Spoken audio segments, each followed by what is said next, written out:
I'm going to bring tonight is a ritual that we do on a daily basis, not on a holiday, not on Shabbat, on the Sabbath.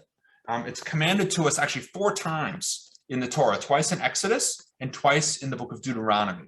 That we are to take the words of Torah and we're to put them as a sign upon our arms, our hand, and between our eyes. So what does that mean exactly? It's this. So what I'm holding here is a set of tefillin. You might hear about it. If you've read Night, you're going to hear certain things about like tefillin, which sometimes are translated as phylacteries. I have no idea what phylactery means, other than it's something about protective, or it's not to be protective. It's nor is it some kind of a talisman of some sort. It is these boxes, which the style of doing tefillin this way, and the best way to translate tefillin is it's prayer items, because the root of the word in Hebrew, we can boil most words down to a 3 or 4 letter root. And once we have that root, now we know what the word is basically based on or what it's about. And so tefillin has to do with prayer and the things that we wear during prayer. Now, of those 613 commandments, and this is one of those differences between Christianity and Judaism, that in Judaism, we're holding on to all 613. Christianity is going to create this new covenant, right? The Brit Hadashah we talk about in Hebrew, this new covenant, in which case there's 10 big ones. Yeah, we like those 10 big ones. Those are good. Those are 10 of 613. And so there's this commandment that we are to wear these items, these 2 boxes. I turned off my self-view, so I have no idea if you can see me or not. All right, great. So there are these 2 boxes, and there are these straps. So what happens here? Okay, so, and it's really hard to see it. So you're kind of just going to have to take my word for it, which I know this feels like I'm doing hocus pocus, but so there's this box. This is the one that's going to go on my arm. It's totally smooth. Okay, that's great. This one has divisions. There are these little divisions in between it. Now, when we put it on, this is going to go on. But the very first, well, if I really want to take it to the beginning, when we start our day, if you're going to be observant, or certainly when you go to pray, we cover our heads. This is called, in Hebrew, it's called a kippah, which means a covering. And in Yiddish, it's called a yarmulke. Yarmulke is a funny sounding word, but Yiddish is a combination of Hebrew, German, Polish, a little Russian, some English. That's in, and then it shows up in English, right? Like the word spiel or schmuck or all these really wonderful words. There's a lot of ways to say jerk in Yiddish. I mean, it's just remarkable. Like Eskimos have 1,000 words for, snow or ice. We have like hundreds of words for idiot, jerk, anyway. But we're not a judgmental people. No, not at all. So we cover our head. It's customary. It's actually not commanded in the Torah, but the custom is so strong. It's as if it's law. And we do it out of respect of self, respect of place, respect of God. And that's why the word in Hebrew, yarmulke, well, in Yiddish, yarmulke is based on the Hebrew, yoreh malka, maybe even the Aramaic, having reverence for or respect or fear even of God, well, of the king, meaning God. Now, even though we know God is without gender, but God has gender-ish things, this is a talit. It's a prayer shawl. Now, sometimes you'll see it. This happens to be very lovely. It's got burgundy stripes. Sometimes they're black stripes. Often they're blue, though. And blue is the Jewish color. Why? Because that's what it says in the book of Numbers, when it talks about there being a thread. You're to wear threads on the corners of your garments. I'm going to get back to the film, but I got to do this whole setup here. So we have these threads on the corners of our garments. Why is that? Well, we're commanded twice, actually, once in Deuteronomy, once in Numbers. One is what's called a talit katan. It's a small prayer shawl you wear underneath your shirt. I don't practice this particular commandment. If I did, there'd be little fringes hanging out of the side of my shirt over here. And those fringes, which when Elie Wiesel's talking, remember, he's coming from an Orthodox background, a traditional observance background. And the kind of schools he went to to a religious school, the boys would be wearing the talit katan, the small prayer shawl. And the fringes are there to remind us of all of the commandments. How do they do that? All right, follow me with the numbers for a second. There are 8 strings. Again, you're just going to have to take my word for it. When I come to Lori's class, I have the kids count the strings. It's very exciting. So there are 8 strings, and there are these clusters of double knots. There are 5 clusters of double knots. So if I take 5 plus 8, I get 13. If there any math teachers? Hopefully I'm doing this right. So I got 13. Well, that's nice because typically when when we're responsible for the commandments is when we turn 13. That's what a bar mitzvah is. A son or daughter, bat. Mitzvah is a son or daughter of the commandment. We're responsible for these things. And that's why it feels like, oh, you're an adult in the eyes of the Jewish community. Yes, you are an adult in the eyes of the Jewish community. You can't drive yet because that's a North Carolina issue. But in the eyes of responsibility in Jewish life, now it's on you. Okay, so we got 8 strings, 5 knots, that's 13. Every Hebrew letter has a numerical equivalent. So Aleph is worth 1, Bet is worth 2, Gimel 3, and so forth. So if we get a word in Hebrew, we can find the numerical value by taking the value of each letter.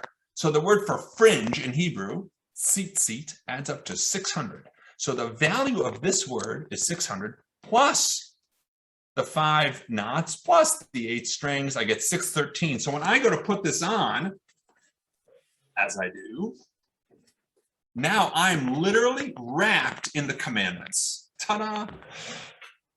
Okay, I got my head covered. I got my talit on. Now what do I do? Okay, we're going to put the tefillin on. So the tefillin on goes on as such. First, we put the one on our arm. Now, the one that's on our arm is really interesting because it's a smooth box that I showed you. Why is it a smooth box? Because if I were to crack the bottom of it open, I would find one piece of parchment, and on the parchment, there would be the 4 passages from Torah where we are commanded to put on tefillin. Or to put on, take the words of Torah and have them as a sign on our arms and between our eyes. And then, so we got the box here. We've got one piece of parchment on the inside of this box. And then I've got these straps going across my arm. Why did I do that? Well, I'll tell you that in a second. So I have to see, though, if I did the right number. So I take a verse from the book of Psalms. We get a little superstitious at times.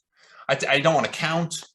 So I take a verse that has 7 words, and if I've got a strap per word, then I know I've got the right number of straps. So take a line from Psalm 145 and says, "Poteach et yadecha umaspia l'chol chai ratzon." What does that mean? Open up your hand, and God is we're saying God's the one who opens God's hand and provides for all. Well, God doesn't have hands, but we do. So we have to think about how we're using our hands. And so I go, Poteach et yadecha umaspia l'chol chai. Uh-oh, I'm missing a strap. This is when I try to walk and chew gum at the same time. It never works. So Poteach et yadecha umaspia l'chol chai ratzon. Great. So now I've got my 7 straps. We love the number 7. We love the number 7 in Jewish life. It's creation. It's a whole number. You can't break it. We see the number 7 all over the place. For example, don't let it be confusing that we just started our new year with Rosh Hashanah. I got all excited to tell you about that. But according to what's in the Torah, it's on the first. Rosh Hashanah is on the first day of the 7th month. Great. Sukkot is 7 days. Shabbat, of course, the Sabbath is on the 7th day. I could give you others as well. Another time I can tell you why Rosh Hashanah is on the first day of the 7th month and what the first month is. I'm going to put the rest of the strap around my hand. So it looks kind of like that. All right, now I've got this one. Well, this box is the one that I told you had those divisions in it. Why is that? Well, because if I were to crack open the bottom of the box and get the parchments, remember this one on my arm has one parchment with the 4 citations on it. This one, if I were to crack the bottom, has 4 parchments. Each parchment only has one of the citations from where we're commanded to do this. Why? Because as Jews, we are to work as one. We are all together in this. We are to be one people. Trust me, wish that we actually were all the time, though we are often grouped together as one people. And inside of our heads and our minds, we are of multi-opinions, right? You may have heard the expression, 2 Jews, 3 opinions. That's true. What's surprising about in Winston-Salem is that we only have 1 synagogue. There used to be 2. But we think about the idea that you have to have 1 synagogue that you pray in and 1 you won't step foot in. Like, that's just a given. We know that people are going to disagree. We're going to have multiple opinions. Okay, so that's how this is going to work, which means we're going to have multiple interpretations of Torah. This one says it should be this way. This one says it should be this way. That we allow for that. We take what's left in our hand over here. And I'm going to make the letter shin, which If you don't know Hebrew, then it just made 3 straps, and that's very nice, I suppose. That's a shin. It represents the holy name of God, El Shaddai, God who is almighty. This, and you're just going to take my word for it again. This is the letter Daled, El Shaddai, Shin, Daled. And the way the knot is in the back of my head over here, it's a Yud. So now I've got God literally represented all around me. Now I'm ready to start my morning prayers. Great. Now we pray. What is this all about? What I like to think about this is that to be Jewish and to hold on to the commandments, that it is, it's binding. This is clearly limiting my action, right? I mean, I play guitar. It's very hard to play guitar when I have my tefillin on. But it's not constricting. I can still move about. Like, that's fine. Being Jewish, we're bound by things. We have expectations. When every culture has a master story. Sure, the Holocaust is an important story for us. It's not our master story. Our master story is the Exodus from Egypt. If you have a question about Judaism, I'm not kidding you. All right, you can call me out if I'm wrong, but 75% of the time, just say the Exodus. Just say when the Jews were slaves and they left Egypt. You will be right. Right? Christianity, the master story, I can say this with tefillin on. It's okay. I'm not going to break like any rules. It's Jesus. It's the story of his being born, of his life, but of his death and his resurrection. That's where we as Jews differ, of course, right? We're not going to. He was a Jew who would have known from tefillin. He would have known from the fringes. Absolutely. He would have known of a head covering. He would have known about he would have known from kosher laws, Rosh Hashanah, Yom Kippur, Sukkot, all of that. He knew from all of that. Why? Because he was Jewish. Our story is going to stop with the resurrection piece. That's where we're not going to go, and that's what's going to define the difference between a Jew and a Christian, and among other things, but that's a pretty central theological one. So we're doing this to remind us who we are and how we're supposed to live our lives. We were slaves in the land of Egypt. We weren't just led out there to wander around the desert and have a great time in the Sinai, although the snorkeling is very nice. But we go to Mount Sinai where we received the Torah. Once we have the Torah with all those commandments and the stories and all that goes with it, now we not only know who we are and why we are, but what's expected from us, what the kind of life we're supposed to lead is. So we talk about we're the chosen people. If you've ever seen Fiddler on the Roof, which is important as the Exodus is, the other 25%, maybe 10% of the time, just say Fiddler on the Roof. That's going to get you just fine.